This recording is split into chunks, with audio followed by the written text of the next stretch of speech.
پڑھتے ہیں. کوئی کہے گا 5 ہیں، کوئی کہے گا 7 ہے، کوئی کہے گا 9 ہے، کوئی کہے گا 12 ہے، کوئی کہے گا 15 ہے. تو اگر میں کہوں فجر کی نماز کتنے پڑھتے ہیں تو کہے گا کبھی کبھار میں پڑھ لیتا ہوں، باقی سارے ٹھیک ہے.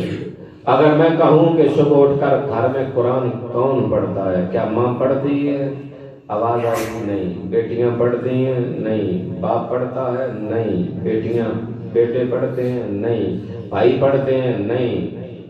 ان کی اولاد پڑھتی ہے؟ نہیں.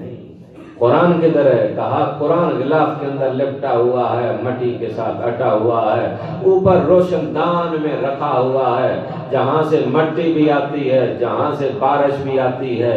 جب پتہ چلتا میں قرآن تو کسی کام کا نہیں رہا، اسے اٹھایا، مسجد کی الماری میں ٹکایا اور پھر پوچھا کہ وہ ہم سے غلطی ہو گئی، ہم نے قرآن وہاں رکھا تھا، یہ معاملہ ہوا، اب اس کے بارے میں ہمیں کیا ہے؟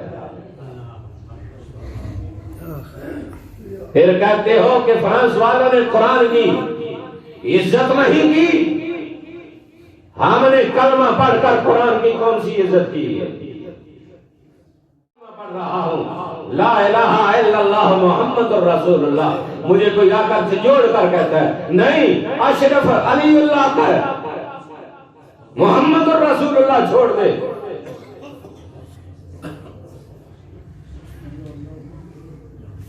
پھر ہمیں کہا جاتا ہے کہ فرانس والے گستاخیاں کر رہے ہیں. ہم کیا کر رہے ہیں؟ میرے پاس ویڈیو موجود ہے.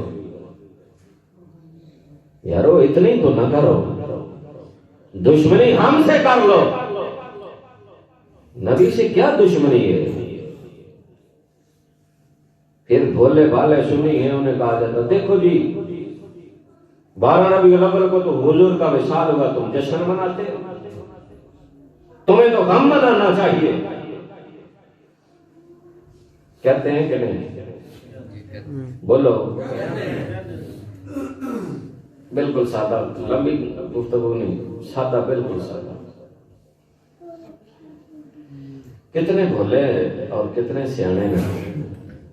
جدو محرم ہوندا ہے تے 10 محرم نو اگر ساڈیاں اکھاں نم ہو جان غم حسین وچ تے اے پارٹی سمجھ دی او